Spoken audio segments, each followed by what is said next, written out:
ومن الذين قالوا إنا نصارى أخذنا ميثاقهم فنسوا حظا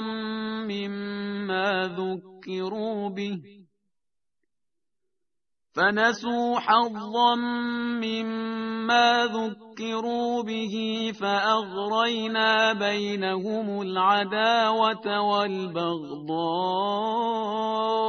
إلى يوم القيامة وسوف ينبئهم الله بما كانوا يصنعون.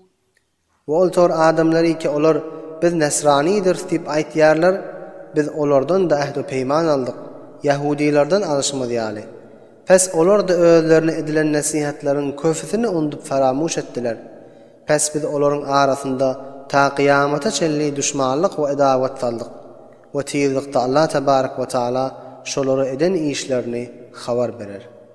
يا أهل الكتاب قد جاءكم رسولنا يبين لكم كثيرا مما كنتم تخفون من الكتاب ويعفو عن كثير قد جاءكم من الله نور وكتاب مبين. Ey ehli kitap! Tahqiq size men Resulüm geldi. Sizin kitaptan gizleyen zadınızın köfünü beyan edip aşkar eder, o köfüsünü affeder.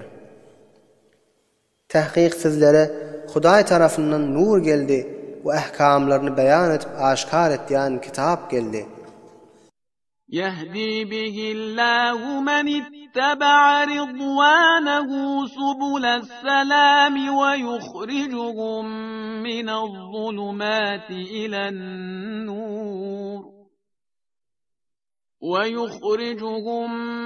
الظلمات إلى النور بإذنه ويهديهم إلى صراط مستقيم. Keşon vesilesi bilen Allah tebarek ve taala hidayet edip doğru yola ve salamatlık yola salar. Özünün rızasına tabi bolanları. Ve şolarını küfrün, nifakın karanqılığından çıkarıp imanın nuruna ve yağtılığına elter. Özünün iradesi bilen şoları doğru yola hidayet eder. لقد كفر الذين قالوا إن الله هو المسيح ابن مريم قل فمن يملك من الله شيئا إن أراد أن يهلك المسيح ابن مريم وأمه ومن في الأرض جميعا ولله ملك السماوات والأرض وما بينهما يخلق ما يشاء والله على كل شيء قدير. Tahqiq oltor adamları ki Meryem'in oğlu İsa'ga Allah tebarek ve teala'dır deyip aytıptılar, olar kafir boldular.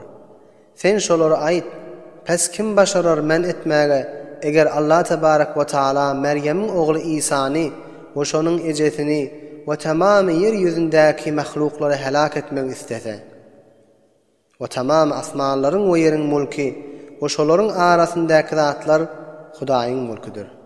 Nämäni halq etmek istese halq eder ve Allah tebarek ve teala hemme işe qadir ve başaryandır.